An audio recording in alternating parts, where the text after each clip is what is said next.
Terça-feira, dia 22 de abril de 2025, hoje é o dia do descobrimento do Brasil, né? Nesse turbilhão de notícia que nós temos, Thaís, depois de um feriado prolongado. Vamos lembrar aí dessa data histórica, né, para o Brasil. Há 525 anos, não é, Pedro? Chegava Pedro Álvares Cabral aqui.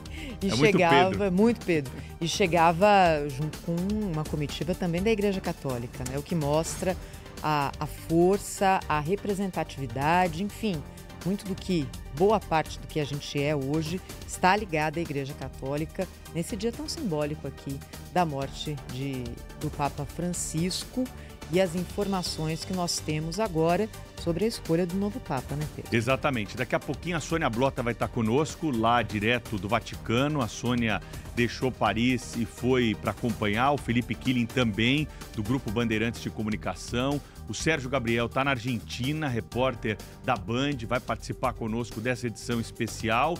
E vamos tentar trazer o máximo de informação para você nesse dia seguinte, depois da morte de um Papa muito carismático, né? E ontem, Thaís, na grande cobertura que nós fizemos aqui na Rádio Bandeirantes e na Band News TV, o que mais se ouviu foi sobre o pioneirismo do Papa Francisco.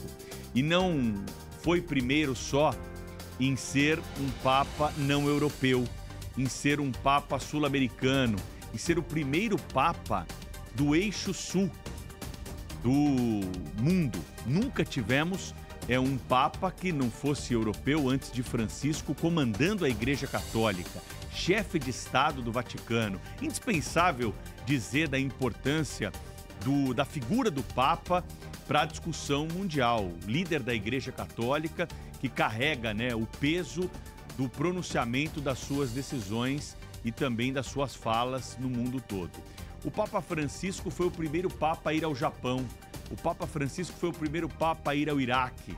Foi o primeiro Papa a tomar tantas atitudes que estão repercutindo. E eu não sei se vocês têm o mesmo sentimento, mas a cada especialista que nós acompanhamos, há um destaque a respeito do seu pioneirismo na Igreja Católica. Agora, a convergência total vai para a humildade, para olhar para os pobres, que é uma missão da Igreja, em que em alguns momentos foi esquecida. A Igreja, que é tão luxuosa em algumas apresentações, o Papa Francisco trouxe um pouco mais desse conceito da humildade, né, do respeito aos votos de pobreza que são realizados. Ele escolheu, por exemplo, a periferia do Vaticano para o seu repouso diário e saiu do palácio para ir para um cômodo muito mais modesto. Esses sinais emitidos pela Igreja Católica durante esses 12 anos em que Francisco esteve à frente da Igreja Católica, agora estão sob um ponto de interrogação, porque, claro, a partir do momento em que tivermos passado o luto, vamos ter a realização de um conclave e a Thaís vai trazer alguns elementos sobre isso. Mas o que chamou bastante atenção mesmo é a forma como Francisco trouxe alguns pontos para a Igreja Católica que serão um marco para a eternidade. E esse momento em que acompanhamos o seu papado, ele vai ser marcado na Igreja Católica como um divisor de águas. Nós assistimos a história viva com as decisões tomadas, com os recados dados. Na última mensagem, no domingo de Páscoa, ele não pôde fazer ali a leitura daquilo que queria dizer, mas mandou o recado. Fez uma bênção aos fiéis na Praça de São Pedro e mandou o recado que foi lido por um dos cardeais do Vaticano.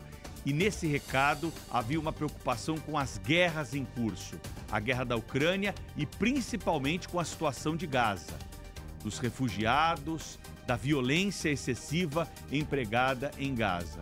Esse recado trazido pelo Papa Francisco é muito importante para ser disseminado e que esse legado possa ser de alguma forma carregado pelo próximo Papa, claro que na medida ali que for possível, e que não seja esquecido esse discurso que foi trazido muitas vezes pelo Papa Francisco.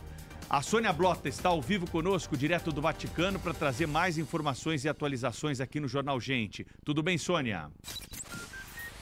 Oi, Pedro, um bom dia para você, para a Thaís, para o Cláudio, para todos que acompanham o Jornal Gente. Hoje apresentado direto aqui da Praça São Pedro, no Vaticano. Os restos mortais do Papa Francisco estão desde ontem na Capela Santa Marta. E nós tivemos a informação hoje do Vaticano que os restos mortais serão levados aqui para a Basílica de São Pedro para que os fiéis possam dar o último adeus nesta quarta-feira, a partir de quarta-feira, 9 horas da manhã, no horário de Roma.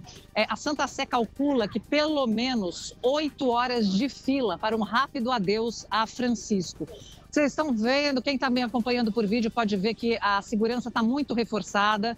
São furgões blindados da polícia, mais de 1.000 agentes espalhados aqui pela Praça de São Pedro. Muita gente chegando, muitos fiéis, muitos religiosos, muitos visitantes. E, gente, temos também a visita dos chefes de Estado, que começam a chegar essa semana para o funeral, que já tem data e horário. 10 horas da manhã do próximo sábado. O presidente Lula já confirmou que vem para o funeral do Papa Francisco, esse que não foi apenas um líder da Igreja Católica, uma figura altamente carismática, cuja morte foi lamentada por religiosos, não religiosos, mas simplesmente por pessoas que admiravam o homem Jorge Mário Bergoglio, que fez uma grande abertura na Igreja. Ele foi responsável pelo maior papel da mulher dentro do clero. Ele fez uma abertura maior de acolher a todos, né? Deixar a igreja menos medieval, é o que ele dizia. E optou por um funeral simples. Ele está num caixão de zinco e madeira, ao contrário de seus antecessores, que eram 3 caixões revestidos. Ele deixou isso em testamento no ano passado. Ele quer ser enterrado na capela de Santa Maria Maggiore, ele que era devoto da Virgem Maria. Santa Maria Maggiore, que fica em Roma, aqui pertinho, mas que ele... Foi a primeira visita que ele fez quando ele saiu do Hospital Gemelli. Ele fez questão de beijar o altar da Virgem Maria e depois ele seguiu para casa Santa Marta. O Papa Francisco tinha aí 2 meses de convalescência ainda, né, depois que saiu, mas infelizmente não resistiu à doença, infecção respiratória grave, uma idade avançada, 88 anos, e aí ele teve um AVC e posteriormente uma parada cardíaca. E no dia anterior, ele que emocionou os fiéis quando ele abençoou a todos no domingo de Páscoa, 24 horas depois, os fiéis novamente emocionados, mas pela perda de Francisco. Francisco, que era muito querido, e aliás tem uma matéria lindíssima na BBC, para quem tiver oportunidade de acompanhar, que se chama Francisco, o mais brasileiro de todos os papas. Apesar de argentino, era um fã do Brasil. Sua primeira viagem foi ao Brasil, viagem internacional. Ele gostava muito, tem aquela máxima, né, que ele brinca quando os brasileiros falam assim, Papa, reze por nós. E ele fala assim, não, vocês tomam muita cachaça, precisam rezar mais. Então ele era muito brincalhão, esse era o espírito do Francisco. Todo mundo que o conhecia, independentemente de ser católico ou não, gostava muito da figura de Jorge Mário Bergoglio. E ele, que foi também para Aparecida, né, como fã da Virgem Maria, ele foi para Aparecida, fez uma grande viagem, nós acompanhamos na ocasião. Sempre recebeu muito bem os brasileiros por aqui e é uma figura que vai fazer muita falta no atual contexto geopolítico. Agora, falando com vocês um pouquinho do inevitável. Não aconteceu ainda o funeral do Papa, mas se fala aqui nos bastidores de conclave. É natural. Olha, são 135 cardeais que podem votar. 108 deles foram nomeados por Francisco. Mas agora o Carmelengo, que é responsável pela igreja vacante, né, enquanto não tem outro Papa, ele precisa escolher 120. E esses 120 se reunirão na Capela Sistina para a escolha do novo líder da Igreja Católica. Então isso já gera muita especulação. E aí? Vai ser alguém na linha de Francisco? Finalmente vai voltar um italiano depois de tanto tempo, há muitos anos não existe um italiano no papado aqui no Vaticano. Se a gente for lembrar lá de 1978, o ano dos 3 papas, né, quando Paulo VI morreu, veio João Paulo I, que ficou apenas 33 dias, Albino Luciani, era italiano, mas não ficou muito. Aí veio João Paulo II, polonês, Karol Wojtyła. Logo depois, num pontificado longo de 27 anos, veio Bento XVI, Joseph Ratzinger, alemão. E após a renúncia de Ratzinger, que foi um conclave diferente, foi um conclave com 2 papas, o argentino, o primeiro sul-americano a se tornar papa, Jorge Mário Bergoglio. E é esse o clima aqui, gente, de muita comoção, principalmente porque esse é o ano do jubileu católico, é um ano que peregrinos já tinham se programado para vir para cá, mas agora mais ainda. E as peregrinações se tornam agora vigília por Francisco, um papa tão querido. Dia 27 de abril aconteceria um outro evento importante, canonização de Carlo Acutis, o jovem conhecido como padroeiro da internet, o santo blogueiro. Esse era um desejo pessoal de Francisco conseguir fazer essa canonização. Infelizmente, ele não conseguiu. Então, essa data foi adiada, mas ainda o Vaticano não passou uma nova para que o jubileu da adolescência, que acontece dentro do Jubileu Católico de 2025, que acontece a cada 25 anos, aconteça a canonização de Carlo Acutis. Então, muitas cerimônias importantes foram suspensas, porque agora a prioridade é o funeral. Praça São Pedro, que agora é um canteiro de obras também, porque os jornalistas, a partir de amanhã, ficarão de um lado, chefes de Estado, autoridades do outro e a polícia por toda a parte, pessoal. Essa é a Sônia Blota, falando ao vivo do Vaticano, neste momento, aqui que você acompanha conosco no Jornal Gente. Aliás, Sônia, continua aqui com a gente, porque eu quero que já você fale a respeito do que se diz a respeito da escolha do novo Papa. Qual é o perfil? Quais são aqueles que são apontados pelas pessoas que seguem a rotina do Vaticano como os que podem ter algum tipo de preferência no conclave? É claro que isso tudo, nesse momento, é muito mais ali um jogo de apostas do que a vida real. Mas ela acontece. Esse tipo de jogo acontece toda vez em que há a sucessão na Igreja Católica. Que coisa, não é? Como toda religião, o catolicismo também é muito cheio de simbolismos e há um simbolismo muito grande no fato de o Papa Francisco ter conseguido fazer a sua última aparição pública bem fraquinho já no domingo de Páscoa e, na sequência, ter deixado a vida. Bem, sobre a escolha do novo Papa, ontem vários religiosos, cardeais, arcebispos se pronunciaram também aqui no Brasil a respeito desse processo. Vou colocar aqui a palavra de 2 representantes da Igreja Católica. Primeiro a gente ouve o que disse o arcebispo de Porto Alegre, Dom Jaime Spengler. Existe sim aqui algo que somos chamados a desenvolver com muito senso de responsabilidade, muita atenção, porque o que está de alguma forma em questão é não só encontrar alguém para que assuma como bispo de Roma, mas encontrar alguém que realmente tenha no coração o futuro, o presente e o futuro da própria igreja no mundo. Bem, e o que diz o arcebispo de São Paulo, Dom Odilo Scherer, a respeito da possibilidade de perfil do próximo Papa? Ninguém deveria se surpreender se fosse escolhido um cardeal africano para ser Papa, ou um cardeal asiático para ser Papa, ou novamente um cardeal italiano para ser Papa. Está nas possibilidades.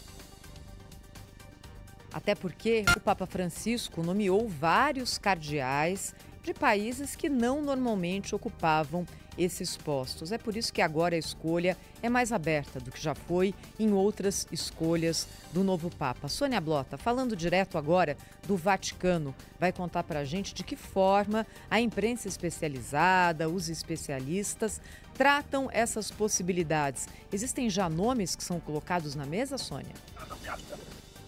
Olha, Thaís, existem alguns nomes de italianos principalmente, né? Eu concordo também com o Dom Odilo, quando eu acredito, conversando aqui nos bastidores, que a gente não se surpreenderia se fosse um asiático, se fosse um africano, porque o Francisco fez essa abertura. Agora, o que a gente precisa Dom Pietro, cardeal Pietro Parolin é um dos papáveis, por exemplo. O que a gente precisa ver é que existe uma máxima que chama-se que quem entra papa sai cardeal. E isso a gente lembra muito bem quando o nosso Dom Cláudio Umes era muito cotado. O próprio Dom Odilo foi muito cotado para ser papa, por serem pessoas muito ativas dentro da igreja. E Jorge Mário Bergoglio, que sim, não era conhecido do mundo todo, não ocupava assim, uma grande posição na igreja, mas era o que Bento XVI queria para que continuasse com uma mão forte diante da Igreja Católica. Por quê? Na renúncia de Bento XVI em 2013, ele falou: já estou muito idoso para aguentar os escândalos de pedofilia que aconteciam na época e com muita força. E Francisco assumiu isso com mão de ferro. Com toda a simpatia de Francisco, Francisco era um homem forte, foi um papa ativo no combate aos escândalos sexuais na Igreja Católica, mas também, ao mesmo tempo, como foi um papa de abertura, ele abriu essas possibilidades para que não haja, vamos supor, favoritos. Bom, o conclave, é uma eleição como a gente acompanha, por exemplo, em Brasília. Ela só tem uns requintes diferentes e medievais. Quando os 120 cardeais, que serão escolhidos pelo Camerlengo, estiverem reunidos na capela Sistina, eles vão votando em papel, cédulas de papel, não existe cédula eletrônica no Vaticano, e vão queimando esses papéis. Daí, através de um processo químico, se não tiver um acordo, sai a fumaça preta. Quando há o acordo, a fumaça branca, e aí, logo depois, tem o Habemus Papam, que é quando abre a porta da Basílica de São Pedro e o mundo conhece quem será o novo líder da Igreja Católica. Claro que Francisco, como um grande estrategista que sempre foi, simpático, brincalhão, mas um grande estrategista, porque o Papa, além de líder religioso, ele é um chefe de Estado, é o chefe do Estado do Vaticano, ele colocou os cardeais dele. É igual quando a gente fala no Congresso em Brasília. Não, fulano é do governo, fulano é da oposição. O Papa Francisco tratou de colocar a maioria que compactua o pensamento dele, que é da igreja do acolhimento, que é da igreja da abertura, que é de uma igreja mais presente. Tanto, Francisco ficou 13 anos no pontificado. De 13 anos para cá, o número de católicos aumentou no mundo, especialmente na Ásia. Então, a pessoa que for escolhida vai tentar dar seja italiano, asiático, sul-americano, vai dar uma continuidade, é o que se fala, ao legado de Francisco, que é essa coisa da igreja que acolhe, não daquela igreja que ostenta, daquela igreja de muito ouro, de muita terra. Ele queria tanto que ele pediu, no testamento dele, ele fala: não quero ser enterrado como imperador romano, eu quero que o meu funeral seja simples. Simples na medida do possível, né, gente? Porque é o Papa Francisco. Primeiro, assim, que é um Papa pop. Se Karol Wojtyła era, Francisco conseguiu essa fama também. E é o líder de uma grande religião no mundo. É um grande chefe de Estado, então, portanto, não tem como ser tão simples assim. Agora, ele deu uma simplificada. O funeral, assim, são 9 dias de luto, né? O que se coloca na praxe, na tradição do Vaticano, mas ele era de 4 a 6 dias para ser o funeral já vai acontecer no sábado. Mas a partir da morte do Papa, esse conclave, essas especulações, todo esse zoom político aqui dos bastidores, ele já começa, porque o conclave deve acontecer entre 15 e 20 dias daqui para frente. Então deve ser um conclave no mês de maio, muito provavelmente. Mas o que a gente nunca sabe num conclave é quanto tempo ele vai durar, gente. Essa é a Sônia Blota falando ao vivo direto do Vaticano e, claro, durante todo o Jornal Gente, durante toda a nossa programação, as informações a respeito desse processo, dessa liturgia da Igreja Católica tão importante no momento em que há a transição no papado. 8 horas e 19 minutos, mas o Jornal Gente tem notícias também agora de outros assuntos. É por isso que, direto de Brasília, quem está chegando é o Cláudio Humberto.